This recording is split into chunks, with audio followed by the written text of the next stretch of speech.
বন্ধুরা দেখতে পাচ্ছেন একটা অজগর সাপ ধরা হচ্ছে। আমাদের গ্রাম হচ্ছে শ্যামসুন্দরপুর, কোটা অঞ্চল, বুদবুদ থানা, পূর্ব বর্ধমান।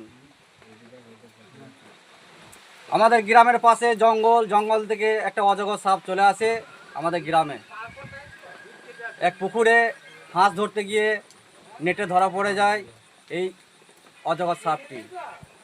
বন দপ্তরে খবর দেওয়া হয়, বন দপ্তরের লোক এসে এই সাপটি উদ্ধার হয়।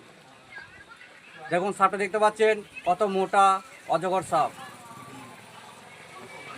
কীভাবে ধরা হচ্ছে দেখুন, নেটটা কীভাবে কাটা হচ্ছে দেখুন। বিরাট অজগর সাপ দেখতে পাচ্ছেন। সাপটার ওজন 30 থেকে 40 কেজি হবে। ক্যামেরায় অতটা বুঝতে পারা যাচ্ছে না। দেখুন সাপটা বস্তায় ভরা হবে।